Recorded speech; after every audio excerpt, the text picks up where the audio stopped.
Hi there. Welcome to another episode of Death Care Collective. I'm Keith Page and I work in the death industry and I'm the host of the show. Our guest today is Jill Lloyd. Jill's had many careers. She's been a great journalist. She's had her own PR business. She's a longtime funeral celebrant and hospice volunteer. She also facilitates grief groups. We had a great interview. I hope you really like it. Enjoy. Jill Lloyd, hi there. Thanks for joining me Hi. on the podcast. Hi. Thanks for having me. I am so looking forward to our conversation. I will have already introed you and I will have already told our listeners and our viewers how much I admire you, think you're great. I'm so glad we're friends. I get to learn a lot from you. And I'm just glad that in the midst of our career paths that our lives have crossed and we get to do things like this together. So welcome. Yeah, thank you. No, it's mutual. It's Good. mutual. It's nice. Fellow celebrant, doula slash everything else. Right? Yeah. So I knew a lot about you, but I didn't know your whole bio. And then when you sent over your bio, I was like, oh my gosh, there is so much there. And so I'm going to jump in. But before we get into the details, I'm going to ask you a generic big picture question about your bio. There's kind of a through line of your bio from like age 5 up until now. You know, that's kind of that's threaded through your whole story. If you were to sum up kind of the theme or the big why of your life work, how would you just describe, like, why do you do what you do, and how does all these pieces that we're going to talk about, how do they all fit together, would you say? I think it's purely the human experience in its Hmm. simplest form. That's what I think, Yeah. because I think that death and loss and all these things are, I mean, they are part of the human experience. Yeah. And I think talking about them and bring them out there, I think it's kind of about, it balances it all out. And I think you have to talk about it because it's our universal truth for everybody. Right. Right. I love that. I just think it's yeah, it's the human experience in its purest form. Yeah. It's well said. Well said. I think that there's a book that ought to be written called Humaning for Dummies, to turn the word human into a verb, and how do we do this humaning thing. Yeah. And I think as people listen and watch our show for the next hour, I think they're going to see humanity and all of the joys, challenges, life lessons from what you're going to share. They're going to experience a lot of that. So something happened at 5 that most kids at 5 couldn't even imagine happening. And it was kind of, I think you described it in your bio as a secret initially, that I don't know if it's a secret you had to keep or that was kept from you, but your mom basically disappears. Tell us about that. Well, one of the main things is that I was raised in a religion called Christian Science. It's not Scientology, it's Christian Science, kind of Yep. similar maybe, but so it is the religion. It was the foundation of my upbringing. Both of my parents were Christian Scientists. Well, most of my older family members were, grandparents and so forth. And it is a religion that doesn't address the physical aspect of the human experience. We're spiritual beings, which I agree to a point. But so we were excluded from learning anything about health, the body in health class. We weren't allowed to go to that. We weren't vaccinated as kids. You We had weren't? exemption cards. Yeah, we weren't. I was never vaccinated until COVID. Oh, Um, wow. and Wow. yeah, so we had exemption cards. We were kind of singled out because it's not really a popular religion. So a lot of people didn't know what it was. So we, Right. kind of felt like we were weirdos. But um, yeah, so that was excluded from our thing. So we didn't go to the doctor, though we went to the dentist. So that's kind of Funny, it. right? Yeah. Yeah. Okay. Yeah. And then so we didn't go to the doctor, I don't know. I mean, we just went to school. If I wasn't feeling good, my dad would just go, okay, well, that's just a big lie. You need to go. So I have no idea how many diseases I carried to school, but yeah, we just didn't have that. But the interesting thing about the vaccination part of it, though, my brother and sister and I were never vaccinated, but we never got any of the childhood diseases either. So I don't Hmm. know if our immunity system was that. So my mom evidently was sick. I was very young. I don't remember anything. She wouldn't have gone for treatments or gone to the doctor. So we didn't have any discussions about that. I didn't know my mom was ill. We did have a lady. I thought she was a housekeeper. Maybe she was both caregiver and housekeeper, and so she was, I guess, there for my mom and so forth. But I had no idea. I just remember her, getting up and cooking dinner. Actually, the night before, Hmm. she was gone, and I always say she was gone because that's what it felt like. And she made tacos. I remember that. Always the smell of tacos always remind me of her. And Wow. sister and I were only a year apart. We were in kindergarten and first grade, and we got called into the office one day, in school, and neighbors picked us up, and we kind of got passed around until we ended up at my aunt and uncle's house, and up in Encino. And my father, came in to see us later that night and told my sisters, something. I don't know. She was in the other bed, but to me, he said, my dad just said, now we're only a family of four, and your mother's not coming home anymore, and we're not talking about it anymore, and you need to be strong and think. And I said, wait a minute, what? What's going on? And he basically just left it at that. And so no one, we were not allowed to talk about it or ask questions. And I'm the youngest of even my cousins and all Hmm. of those, and everybody was really silent. So I couldn't believe that that was true. When I came home the next day, I ran into the room to look for evidence. And her things were gone already. You know how someone dies, Wow. there's usually stuff there for a while. Sure. Nothing. No photos. All of those things were gone. Everything of her, any evidence of her, was gone. Hmm. And nobody would say anything to me, just talk to me in Christian Science, which was like, you'll see your mother again someday. And that's just about all they would say. Or my grandmother would say, just think of her like she's in the next room. And I would go look in the next room, and she wasn't Right. there. And I Right. was not told anything. My dad was in the military too, so he filtered a lot of explanations through that, but also Right. not showing emotion and so forth was also something that we were, expected to keep in check as well. Yeah. So So she was, what does and that do to a 5-year-old, 6-year-old mind and heart for initially? me, and I Yeah. I see that we all reacted different. Mhm. My personality. Then I don't know if the little reporter came out of me, and I learned to read and spell at a very early age, so I'd take a lot of notes and try to ask questions. But where is she? How could why would she leave us? I used to sit on the porch and wait for her to come home. I couldn't believe it. No, but no one explained to me. I was angry, yeah, angry, sad, very sad all the Yeah. time. I depressed probably, but being at that young age, I didn't understand.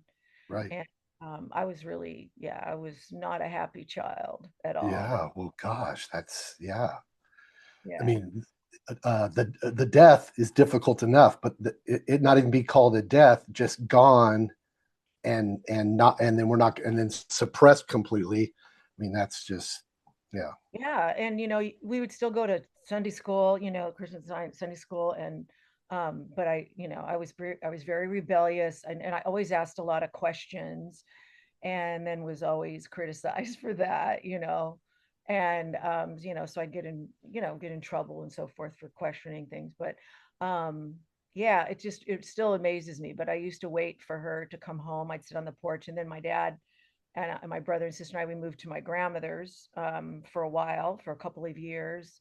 I think probably because we couldn't afford it, but we Yeah. lived in Hollywood, went from Fullerton to North Hollywood, and we lived there for a couple of years.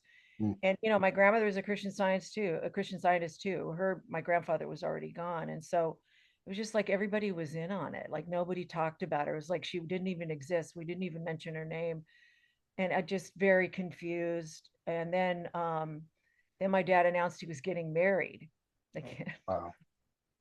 So I was like, oh, wait a minute. No, no, no. Right. Right. You're like, I don't think so. Where's your Yeah. new mother? You're going to call her mom. I said, no, I'm not. No. So How I old said, are I'm you? How old are you by this time? 8. Okay. 8. And then we moved back to Fullerton, and I had a new brother, and I had a stepbrother, stepsister. They were also older than me, and just angry. Yeah, I wasn't accepting of her. I was mad at my dad. I couldn't understand it at all. Just Yeah. very unhappy child. So I'm reading then. If the bio goes on to describe next thing I'm reading, you're driving around cemeteries. Yeah, that's jumping ahead. But Okay. my grandfather. So this would be my dad, my mother's father, Yep. um, and my grandmother. My mom's mom actually died 6 months before my mom did. She was quite young as well, and I was aware of that. Oh, And my grandfather was not a Christian Zionist. I called him Pappy, and okay. he had actually remarried as well. So I had another grandmother who was very nice. And my grandfather was kind of my saving grace. We used to visit him a lot. They lived in Leisure World up in Laguna. And Yeah. he finally, for my 13th birthday, he said, "What do you want? That's a big deal, you know." And I said, "I just want my mom to come home. I don't want anything. I'm fed up. I don't like my home. I don't like my family. I want to know where, she is." And I was just upset. And so he thought, "Oh my God, I can't let this girl suffer anymore." So he took me out for pizza and beer. Yeah, poured a beer. I was eight, I don't know, yeah, 13th, eighth grade, I think it is. Can't Yeah. remember. And that's when he told me, he goes, "I just want to let you know your mom's not coming home." And I said, "Why not?" And he said, "Because she died." I said, "When did she die?"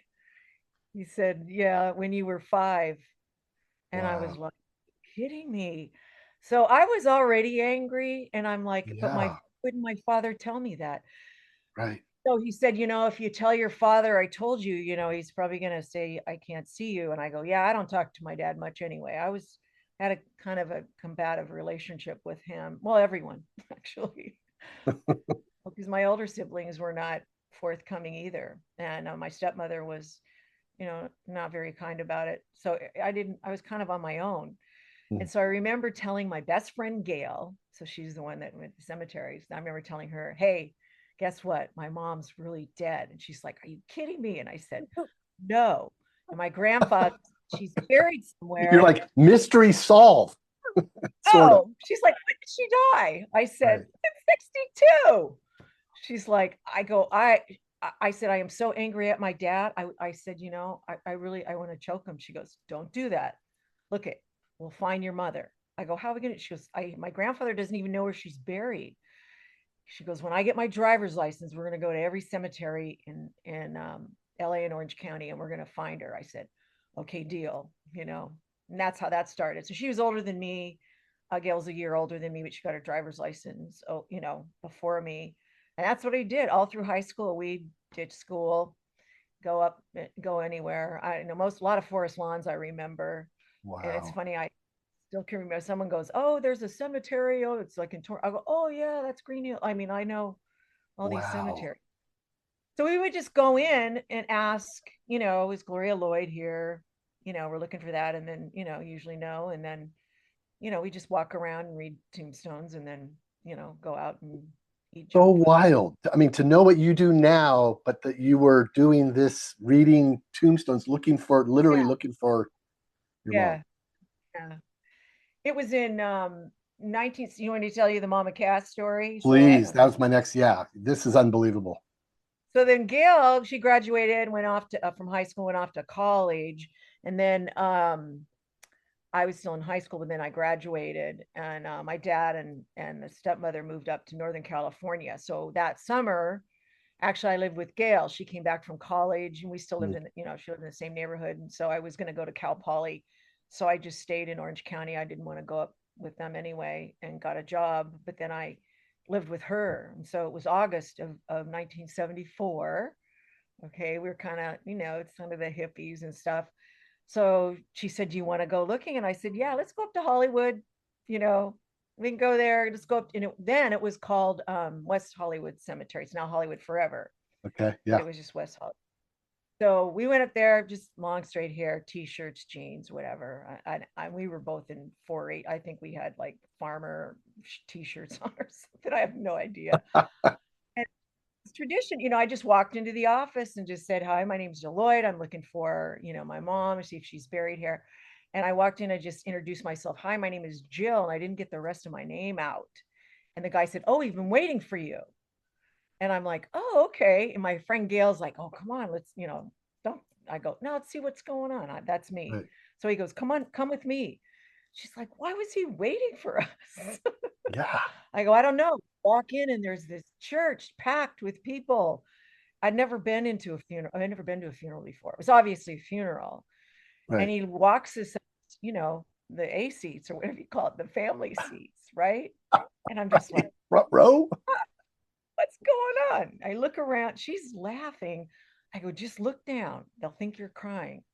So we sit down and I don't know, we're in it. The place is packed. There's cameras.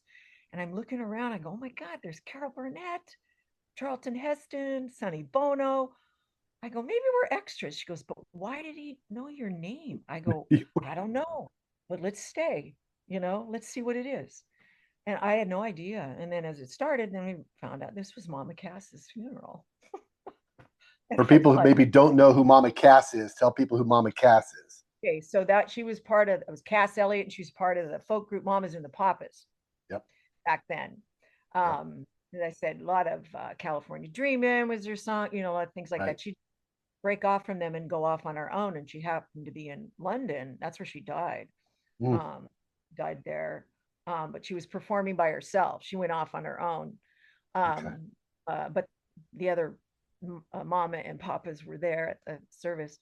Um, and so, yeah, Make Your Own Kind of Music was one of her songs. That was always kind of my theme song for life. And I just was floored. So we sat through the whole thing. We marched by the casket, just like with the family. And, it was absolutely incredible. And, it, we got, we went back into the office then to see if my mom was there. She wasn't, but we were on the way home. I just said, wow, I am so blown away. And I'm kind of a like, there's a no accidents kind of a person in a way. Yeah. Yeah. Here I'm looking for my mom, and I end up at a mama's funeral. Like, Right. Right. this is And did going. you ever find out who they thought you were? Yes, but not until really not that long ago, maybe Oh, 10 years ago. Yeah, oh, I had no idea. This is how serendipitous life can be, though, too.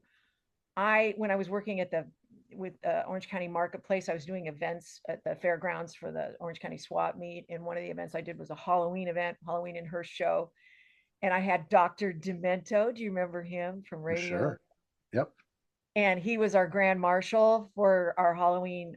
I did a hearse show, so I had like 50 hearses that went through Costa Mesa. And he was the head of that. He was a grand marshal, I guess is the way to Yeah. put it, Costa Mesa. But his agent, I got to know really well, Arthur Chadbourne, and we became really good friends. And we'd go to lunch, and I was talking to him. He was asking me questions about my life, and I mentioned the Mama Cass thing because Mm.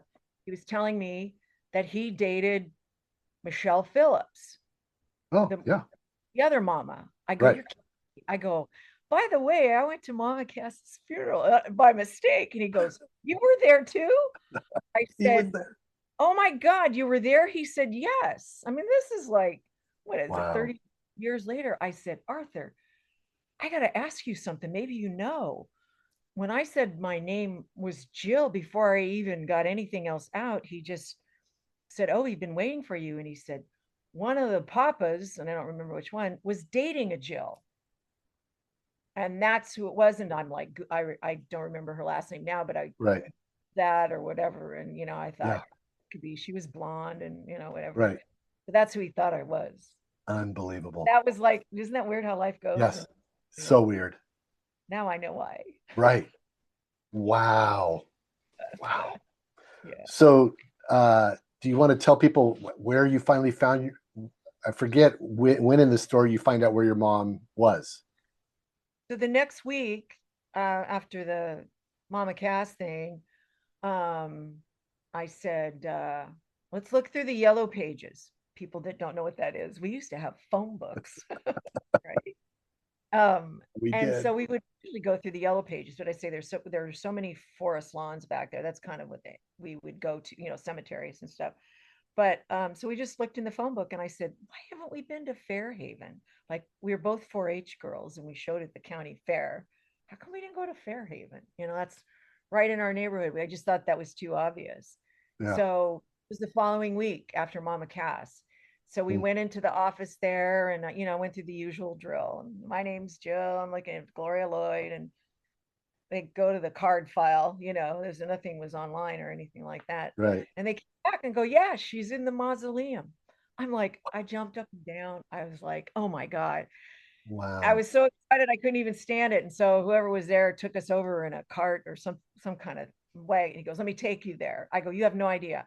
I've been looking for my mom for 4 years and really most Wow. of my life. I Yeah. said, I couldn't contain myself. So he took us, and that's when he took us into the big mausoleum, the historical Yeah. mausoleum of Fairhaven Memorial Park in Santa Ana. And that's where she was, in a little niche, in a little room with a little nameplate. Yeah. What was that? What was that like? I remember just staring at it. My friend Gail's with me, and and it was in one of these niches where she was in with, like, I guess sharing, like a quadrant. So she was sharing it with three other people. I mean, they had, Yeah. obviously they're just pushed in there. But I said, "Oh my gosh, this is it." I felt empty. I mean, Huh. it made it real that she died, but it same thing. I was like, wow, finding that plate just made me feel more empty and disconnected, that I didn't really Wow. know at all, at all. Yeah. Yeah. Yeah, and it made me mad that that's what it came down to, because that's all I knew. Yeah, Uh, so then, I mean, it's almost like once you found where she was, then it's like were there going to be opportunities to actually learn about her and through some extended family, tell the story about the people in Oregon and the gift they really gave you. yeah. So jump forward. I mean, after that, I went on to college. I took a genealogy class and tried to, this again, this is all pre-internet. So we didn't have ancestry.com and all of those things. So Right. you can find it real easily. And I was starting to work on that. And, you have to mail away for stuff and contact a lot of the Mormon temple or Mormon Hmm. libraries, so forth, because they have everybody's, stuff. Yeah. And oh, it just took a long time. And then I went to college, graduated, got married, and kind of set that aside. But then I felt empty. And then when I have a sister, she's a year older than I am, and then she got sick and died. Mm, And she was only 27 and I was 26. goodness.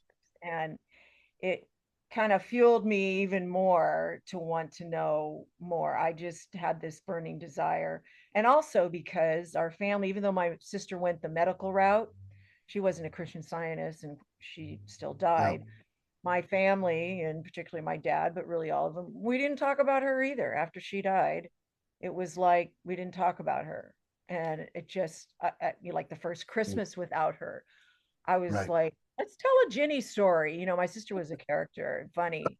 And everybody's kind of looked at me like, what? Why would you do that? Why do you want to bring that up? Wow. Well, why wouldn't we? Right. Let's honor Right. her. Isn't that And funny that the natural inclination for you was to talk about her and honor her? And it's like everybody else wanted to just suppress. You were just doing what was felt natural. And yeah, it was, yeah. yeah. And my sister was one who was, I mean, she was kind of a comedian, I would say. The stuff she did and the things she said, she was just goofy. Just did a lot. We had a lot. There was a lot of funny Ginny stories.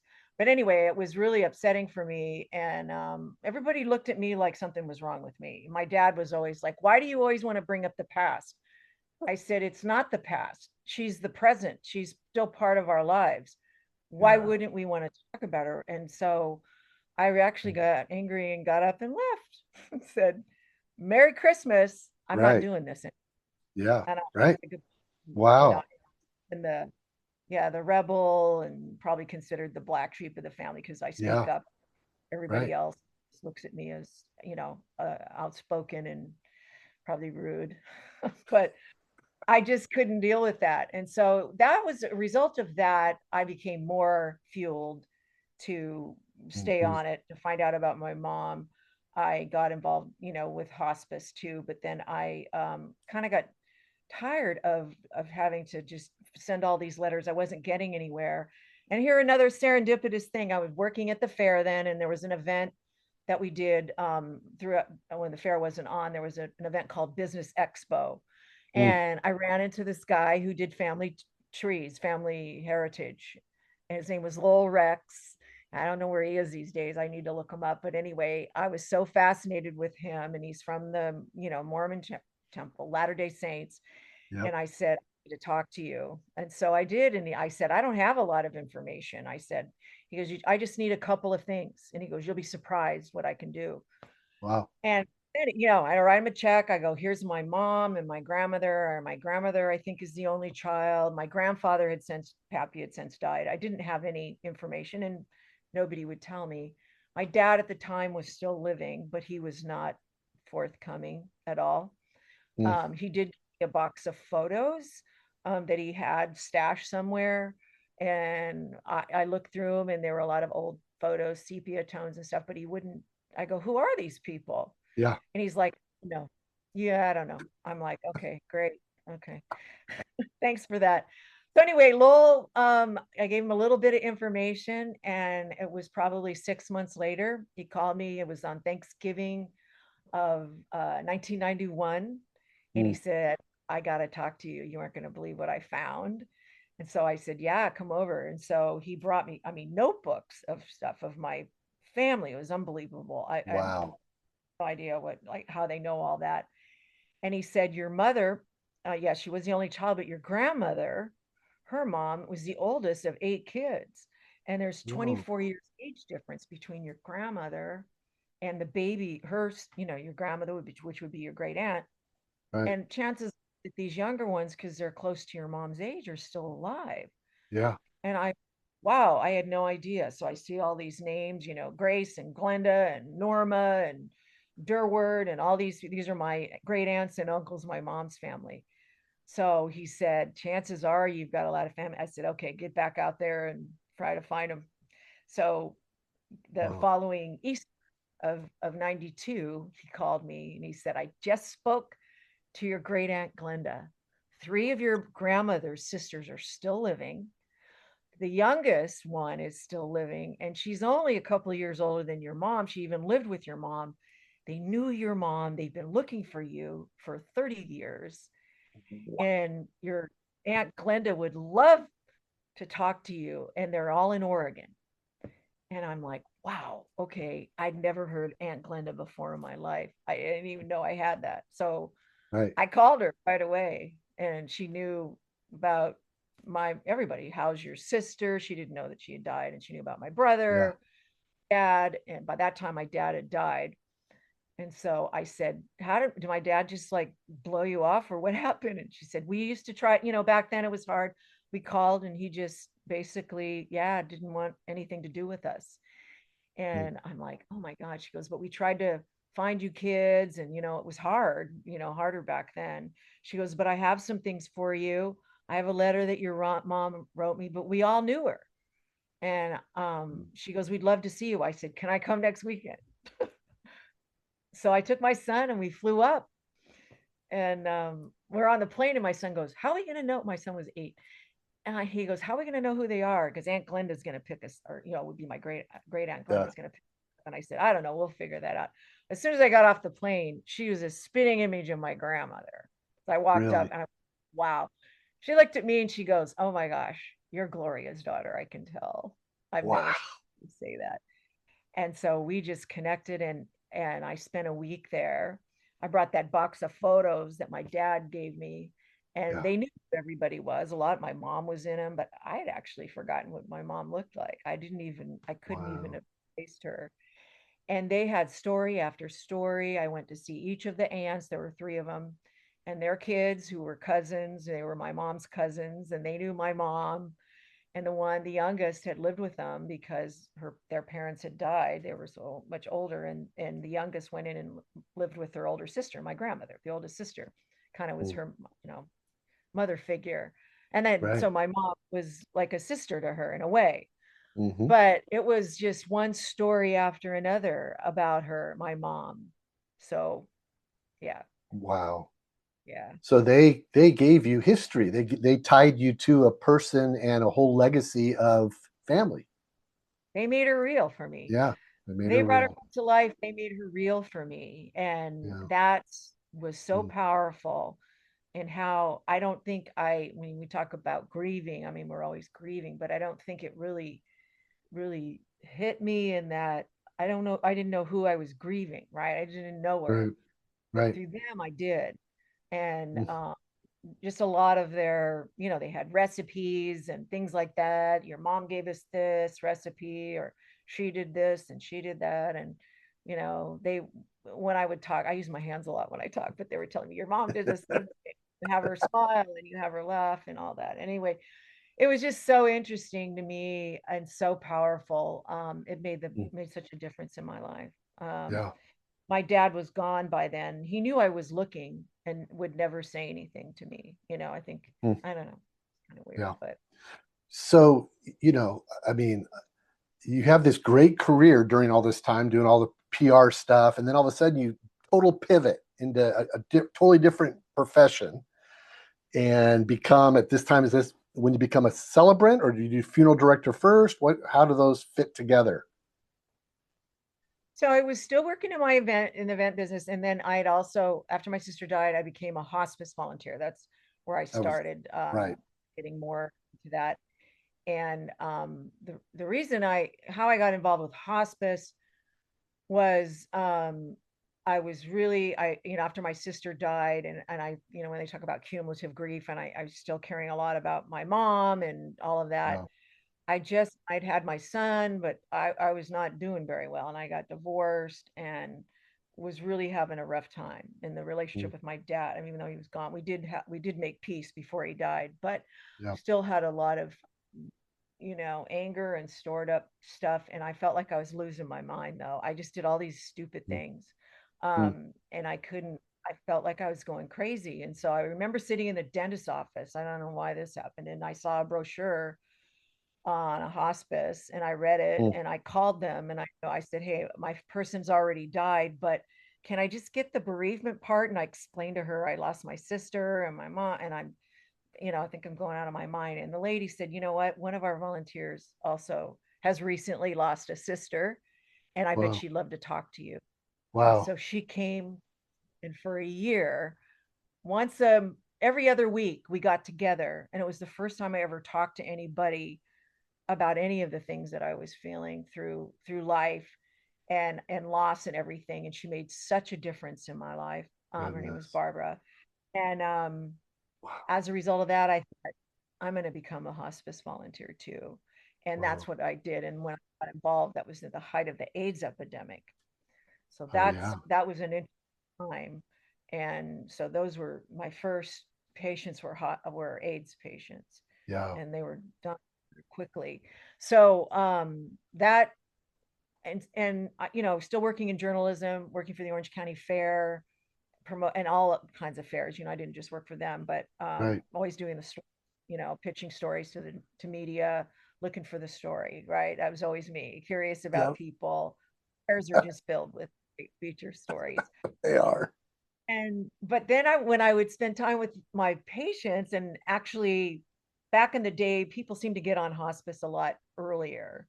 So Hmm. they had more, you had more time, they had more Yeah. quality time, I guess. I Yeah. believe, of course, now there's thousands of them, and it's like Starbucks, but Right. um so you'd get to know them. And then I would go to their service, and I'd be like, oh my gosh, they should have told this story, or this was so great. What, I feel like we're missing this. And I would Mm, be so disappointed, going, this isn't any good. We're not getting to know people. It was bothering me because I was yeah. always about the personal story It's and who you everything are. Yeah. that, Yeah. yeah. It's totally you And are. I didn't know anything about celebrants or anything. And so I started doing eulogies or writing things, a couple people that I would know, friends, or I'd offer to do it because Mm, I'd say, let me just do it for you. Or right. And so I did. I just kind of on my own. And then flash forward many years is getting to getting close to 60 to 60, and just really wanted to look into doing other things. I've never just done one thing. And so I took a night class on funeral service at regional occupational thing. It was like adult education night class, but they Oh, had a funeral nice. service certificate program. You don't become a funeral director, you have to go to Mortuary Cyprus. school. Right. I did go there and talk to the administrator there, the dean, because I thought, am I too old to do this? And then I saw how intense that was and how much time's involved. And I thought, Yeah. So I took this funeral service certificate, which would allow you to, it's kind of a backgrounder on funeral service. And you could still work at a funeral home. And I thought that'd be good. So anyway, I took that class, Huh. and it was 2 semesters, I think it was, or yeah, something like that. And Yeah.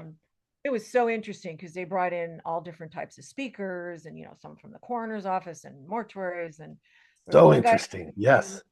and he said, Bart Torres is his name, and he talked about celebrants and insight, glorious uh, thing. And I was like, what? And I'm in class and I'm Googling it. And, they don't have a lot of trainings out here. You probably know that. And Right. they have one coming up like in the next month and I'm in class. I signed up while I was in class. I go, Oh, I didn't have to think about it. This is what yeah. I'm here to do.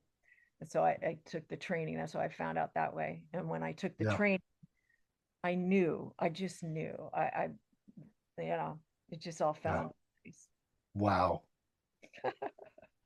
So then were you ready to get going and start being a celebrant? Like once you went through the class and did Well, you? no. So when the week that I did that training, one of my good friends, his name's Michael. I knew him for just 40 some years, and I became his not caregiver but advocate. He was on hospice. We were very long time friends. He was in the radio world out here in Orange County. G. Michael Sullivan. We were like best friends, and Hmm, he was ill, no family or whatever, and he died the week of our class or the training.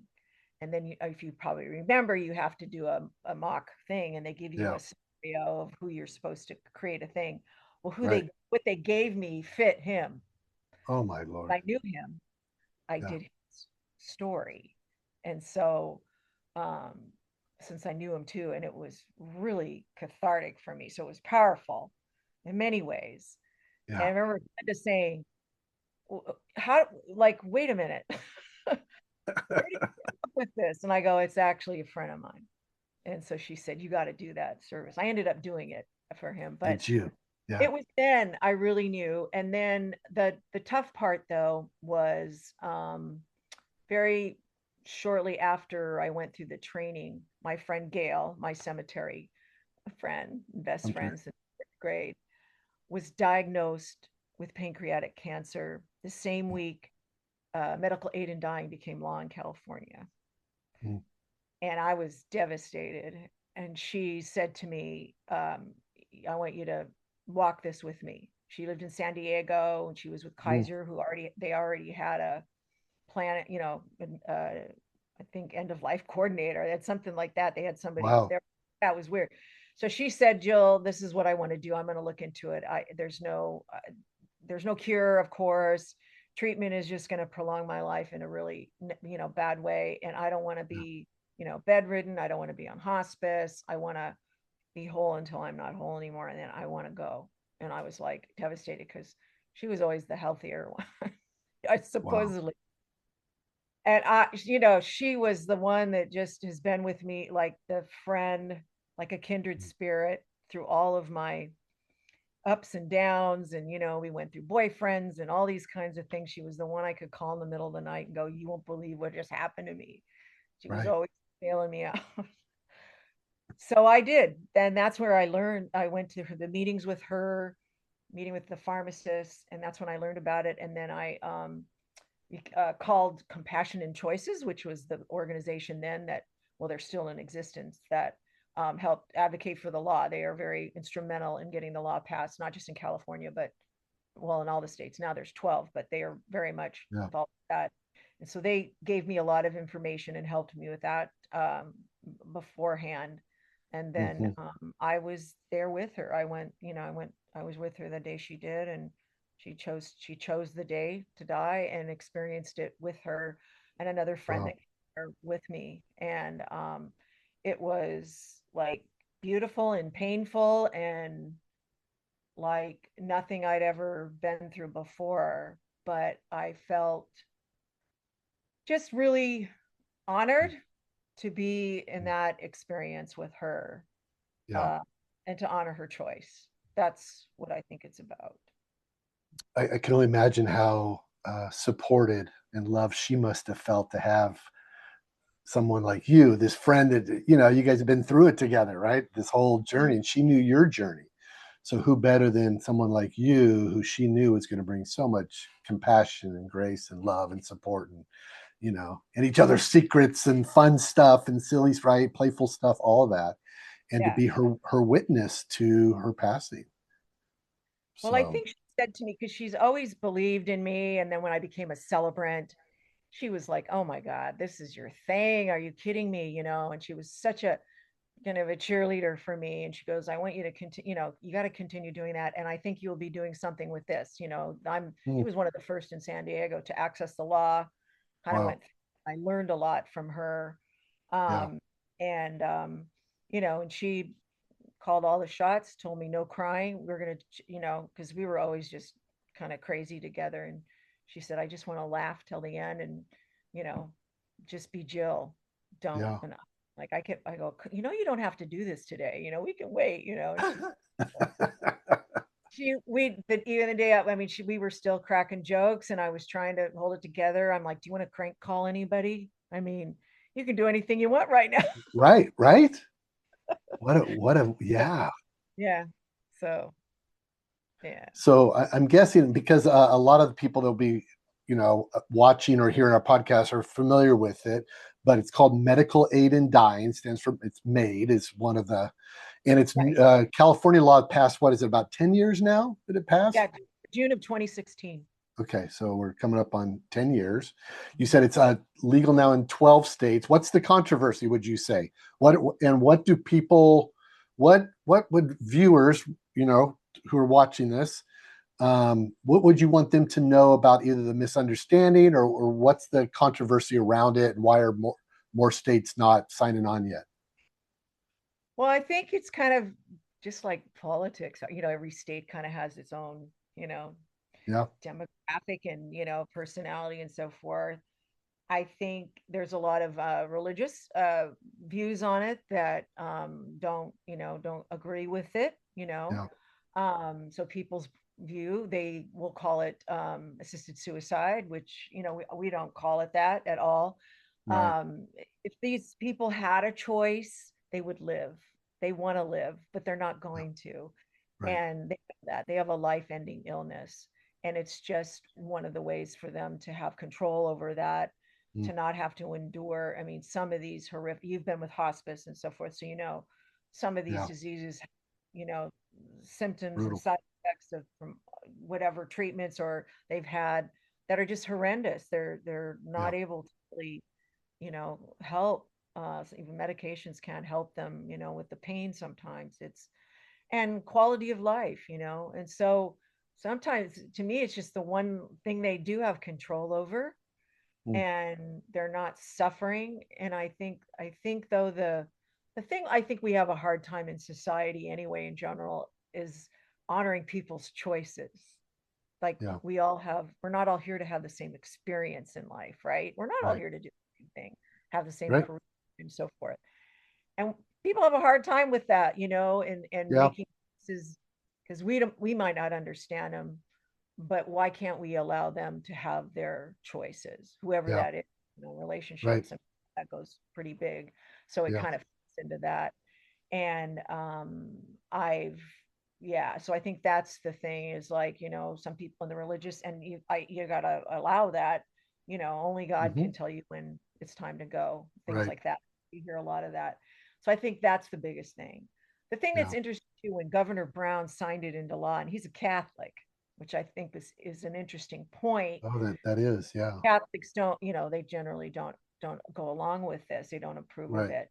And he said, "I'm signing it into law because I don't know what I would do if I was in this situation or I had a loved one in this situation, and I want to be able to give people a choice Mm, and not have to make that decision of yeah, me, decision for right. other people.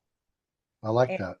I think that, says a lot. And we just have a hard time though when people make choices that don't go with our own thing. And I think Right. that's the biggest thing. Yeah. And when we families and you do with hospice, I work with families with medical aid and dying and educating them about the law. And there's always usually a few that, aren't in favor of it, and not Sure. always family members know. Hmm. Yeah. Right. And Right. it's a little different than, like, say, hospice and so forth. Yes. So Right. that's part of it too. They Yeah. sometimes aren't able to tell family members because they don't honor them. They would understand. Yeah. Have you done celebration of life services? Well, I guess probably your friend, right? For people who have done medical aid in dying. I And did. Um, well, Gail didn't want a service, but I've done one. But again, it was not discussed got it. because of what I Yeah. just said. Family didn't want that to be known to the Yeah. masses and so forth. Yeah. And the Yeah. thing is, too, the law also provides that, on your death certificate, the cause of death is the illness you have. It's Right. not dying. It's not on there. And doctors know that that's not to be Right. on there. It is your illness that you have. Yeah. Because Um, yeah, if it was considered assisted suicide, whatever else, that could affect life insurance right, policies, things like that, right, right? Okay. right. Yeah, Absolutely. makes So sense. that law, that is part of the law. And one of the things that's changed over the years since it became law, at first, there's a waiting period. I mean, the law requires you, I mean, you have to have a diagnosis of, 6 months or less, which is, Right. kind of great because we never know, but it's just that depending on your illness. But there used to be, you would make a request to your doctor, and then you'd have to wait 15 days to make the second Hmm. request. Right. You also have to get a second opinion, kind of a Hmm. confirming consulting physician. And then the law has changed over the Oh, last it year, has. but now Okay. it's only a 48-hour waiting period Oh, between wow. first and second request, which is also allows you to get the medication sooner. Yeah. Um, a lot of people, 2 weeks can be, it's a lot of suffering, and some Yep. would die before that Right. would happen.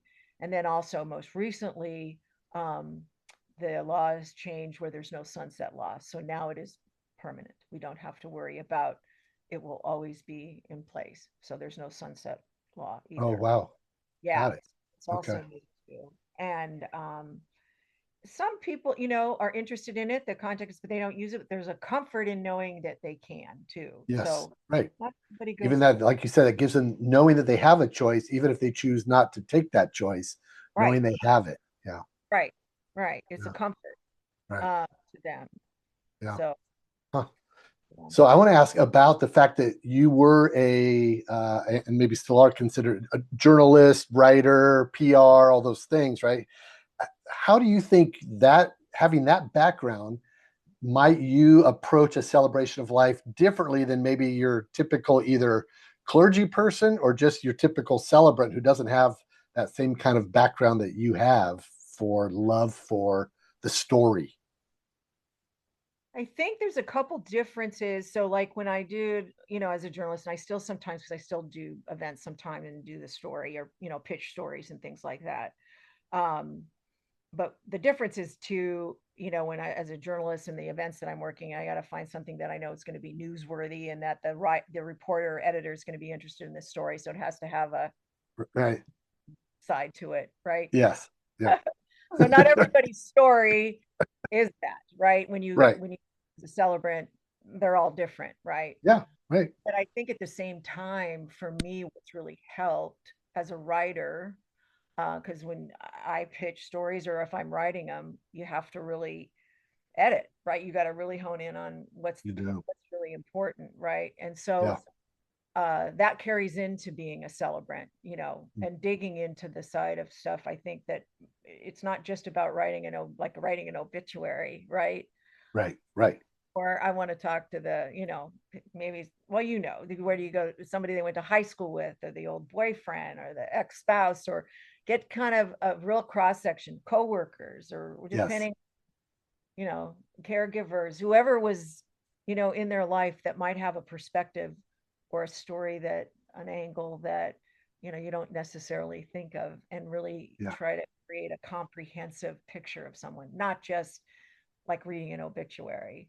Right. And, Y- I think it makes a difference too, to really dig in, um, to mm, sides of them, and especially whether it's their childhood and some of that. And it especially becomes important, even more so, like even what I did today, her, it was real fuzzy about her childhood. She had, and it mm, was probably a troubled childhood, and the kids didn't know. She was older, but the kids didn't know much about it. And there's some stories, probably like maybe like my life, but not, probably even worse, because it was, she grew up during the Depression and World War II, and so nobody wow. taught anything. But so they didn't know a lot about that. But anyway, she was a real firecracker, very tough gal, and there was some real rough edges and so forth. But getting into dig where I was able to dig more and get more about her and interview her. She was a joiner of a lot of different clubs, and the wine club and Mm, the ski club and all these different things that she was in. I could get stories that even the family didn't know, so right. um, that's what I think kind of helped the journalism side, because I want more. Yeah. If I can, if I can. Right. Right. Yeah. Yeah. Yeah. I find, also being a celebrant, wrestling with, okay, am I listening for a theme as I'm talking with family members and friends, and I'm going to weave the theme through it? Is it start to finish from birth through their life and into, am I covering all of it? Am I covering just the stuff the family initially tells me, and I'm just going with that? And I find each one has its own kind of life to it, right? Even the story has a life. And I'm not, and anyways, I just find it fascinating to try to determine what's going to be my approach with each person, Yeah. right? To You make kind it of don't know most. it. I mean, No, sometimes I don't. Right, family, they need guidance, Um, right. and In the family, it's kind of forced from the trees. They're so in it, and then they'll start to. I said, "Did you know?" I was like, "What?" And I'll be like, "Oh no, we hadn't." I said, "Is it okay if I build on that?" Kind of, and get their buy-in and their excitement for it, so that I'm not running down the wrong way with it. But yeah, hmm yeah, do you talk with them about what you're going to say? How much of it is, or do yeah. families Everyone's ask, different, "Hey, can we see what you're going to say?" oh, sometimes they don't want to know. I do fact check though, because if I Yeah. interview a lot of people, sometimes I get mixed information, and so I always do fact checking. Yes. I found that to be important. Um, and it just depends. Sometimes you get the family that just they want to know to make sure you're, I Yeah. don't know, Right. basis. I think it especially sensitive things, whether it could be a suicide or murder or something like that. You Yep. want to make know where Yep. your latitude is on that. Overdose, drug-related stuff. Yes. Yep. Yeah, you want to know. And like I again today, just because I came from doing a service today, and it was a it was a great story. She had three boys and a daughter, three sons and a daughter, and the three sons were just, I guess, typical teenage boys, but they loved to blow up stuff, and they were just, oh, this was hilarious, ditching school, right, hot wiring cars, and they were just trouble. But the mother was cool. She actually covered for them and stuff with the dad and ours, all of this. And at first they weren't sure if they should talk about all these naughty things that I said, you have to. Yeah. Because each of you have told me that's what she did and that she Right. covered. If you don't talk about that, I mean, we're not, what are we doing here? Right. Right. What's the point? Right. Yeah. Yeah. He said, and Yeah. it's readable. If you try to sugarcoat it and just get up and talk about how wonderful she is, okay, so what? Yeah. That's look at it. You Right. relate more when we hear some of the rough sides, because Yeah. none of us are perfect. And Yeah. I think they're looking for us to give them permission, right? yeah, And say, this right. is okay. Right. Yeah. Yeah. You want to connect Yeah. people, and you connect really through, as I say, the human experience. What didn't go right? What did they do? And then where are you now with it? Yeah. And how did that work out and so forth. So sometimes the messaging comes from that aspect of it too, depending on Yeah. what they want to push. And then afterwards, and they understand, it's like, yeah, it's okay. What we think about it, if you go to a movie and there's no conflict, you're like, that was boring. Right, right. That's right. That's the whole point of a really good story. Yeah, There's got to be a point of conflict. Yeah. yeah, yeah. Can we switch gears and talk about grief for our last few minutes together? Okay. So there's a quote, and I don't know if you came up with the quote, but I'm stealing. I'll give you credit, but it's just a great quote. I'm going to probably write about it even tomorrow. But you said grief is what makes us human, and remembering is what helps us heal. Did you? Was that part of your? Yeah, That's yeah, yeah. unpack that for us. Oh boy. Well, I do think grief makes us human, because uh, to me, I think it's a through line for our life, because grief can be associated with any kind of loss or disappointment, Yeah, right? that's Maybe right. of a loved one, but disappointments, you lose a job, you get divorced, you lose whatever it is, Yeah, financially, moving. moving, and then Yeah. moving again. Right. Full of losses. Yeah. Sorry. Right. Um, I've had that happen. Are you Grief, talking to me about moving and moving again? I'm You're talking right. about, I've had my share, especially in the We past. we have, right? Totally. I Yeah, get it. I've had a Yeah. lot of big changes and stuff. But to me, I guess because I feel like it's been such a through line of my life, and when I look Yeah. back on my life now, I realize having had all that has made me, I don't know if it's better at what I do, or it has made me suitable for what I do. Mm, Um, and that you can walk into a room of people, whatever it is, and you can be where they are, whatever yeah. that might be. And grief is what to me really brings people together more than anything. And Yeah.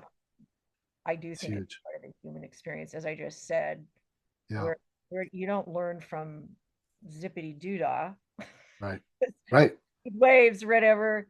Yeah, Right. person getting knocked down and coming back Yeah. up, the Yeah. struggles. Yeah. And so I think that is really where it's at. I think it brings Yeah. out more of the human aspect, and healing to me, because we use that, and because I don't think we're ever done grieving, is not necessarily, it's not a physical mending, and it's not like we're done with the grief part, because our losses are always there. Right. We integrate that into our, what healing to me is when we can integrate that, we're living with it, and we can move on and be functional and transform it into something in some way, whether it's useful or helpful to others. I feel I've Yeah. transformed my grief into the work that I do and For use it sure. that way. And Yeah. so that's healing to me. Yeah. um And you said we heal by remembering, which is hello. That's such a theme from your childhood, right? Because your dad wouldn't let you remember. right, You couldn't even say you couldn't say your mom's name. Like wouldn't say her name, wouldn't talk about her, wouldn't remember her. right, So yeah, did that in those early days? Did that paralyze you or keep you from being able to experience healing? Then yeah. Oh, I healing agree. of I think yeah, because you don't even know what you're grieving. And I think, like, when we share memories and the stories, and that's what we have, that's what we can continue to have, and we yeah, continue to share them. That's like with the grief support that I do too. That's what we talk about, right, people alive through those stories. That's how they live on. So I think that keeps them present. They're not in the past. yeah, I disagree with my father. They're not in right. the That's past. right. Yeah. So you do this grief group. I want to. Can I promote that? Do we have to have had somebody die recently to come to check out a grief group or your grief group, or can people that are experiencing any kind of Anybody grief? can Anybody can come. It's Okay. open to the public. I do it at Fairhaven Memorial Services in Mission Viejo. It's always the first Thursday of the month from 3 to 4:30. We may be doing starting some evening ones to accommodate more Okay. people. The only time where the second week is in January and July because of the holidays. Okay. It's open to the public. You don't have to have gone through Fairhaven um, Memorial Services for Right. your love at all. It's open to the public. And whether you've lost someone 6 years ago or currently, it doesn't matter. We don't have criteria like that. There's no curriculum. I do something different every month, but it's Wow. always evolving depending on the nature of the Yeah. group. Um, but But it's at the always, heartbeat, would you say it's about being human together and about remembering? I mean, yes, to take yes, your quote, yeah, it's got those elements. We're going to be human together, and there's going to be some aspects to remembering together, and yeah, yes. And that we can always do that. And, some people that I've been doing it for, I think it's 10 years, and some have been coming since the beginning when I started it, and they look forward is to coming every week. And they said wow, maybe the only place they really can talk about it, sometimes their friends get tired of hearing about it, which is yeah, silly, I know, right? but it depends on the relationship. And they just, they know that once a month at least, they're going to talk about, get to talk about their person. Last or this month, yes, February, I did rock painting. They got, and so sometimes we do things like that, and Yeah, they something in honor of their loved one, and it could be a word or a saying or just their name or something that could be they could paint on a rock, um, huh, colorful, or a yeah, flower, fly and stuff. So we did that, and then they talked about what they put on them, and it was so interesting, the yeah, different designs and things that they did, and they did several of them, and so they, rock to me, well, of course, into the Jewish thing too. That's, you leave a stone at a grave, and it's a right, remembrance. Flowers die and stones don't, right, yeah, uh, symbolize, our strength, our presence of them in our lives and so forth. So hmm, sometimes we do things like that as well. yeah. That's very cool. I'll make sure to put in the show notes all of your contact info too. So if people want to reach out to you and have questions, let me ask you this: if there was for people that maybe have some level of hidden or unprocessed grief, right? Kind of like what you were carrying. What's one word, well, not one word, what one type of one thing that you can say to them, you would offer for encouragement, support, um, hope for them about where they're at? Wherever Oh, you're at, it's okay. mm, There's no rules, mm, there's no timeline. yeah, And whatever emotion you have, if you're stuck, if you're angry, regretful, happy, some people are, it's all okay. There's not any time frame, mm, or any rules that say this is where you should be. yeah, A lot of people got confused, I think, with the Elizabeth Kubler-Ross thing, the 5 stages, which was actually used for people that were dying, but it right, is idea, but there's no pattern for that. And that I would always encourage, talk about it if you can. Go to a support group or mm, go to a therapist, and find your people, yeah, because don't allow that to fester, be stuck in there, because it's important. I think it affected me with my health and so forth, had a big impact on me for a long time. So I speak speak out, and it's right, okay. It's all okay. yeah. There was one other question. Oh, so because of your own experience with your mom, with this whole journey, how do you now view your own aging, um, the finite being that you are, knowing that you will one day die? How do you hold all of that, your own journey? I think I always like the idea that somehow, and I don't know if you've probably heard the poem, it's about the ship that goes into the horizon, that one, and Yep. it's this illusion that they're gone, but they're just greeting their family or somebody on the other end, or somebody's waving them Right. in, waving goodbye. Yeah, And it's when we see it in the port, it's huge, and then yeah, as it yeah, goes off, it gets smaller. But on the other side, it's getting bigger to the people on the yes. other side, right? Yeah. I like that. I relate to that. And I like the idea that someday I will see my mother, not Mm, in a physical sense. I don't feel that, but right. my sister, be reunited. I like that idea, but I don't feel it's going to be like in the physical sense. I think that we Yeah. are we're energy and light and spiritual beings in some way or another. I like that idea. That's what gives me comfort. I think, Nice. of course, yeah, seeing my mom would be number one. Amazing. Yeah.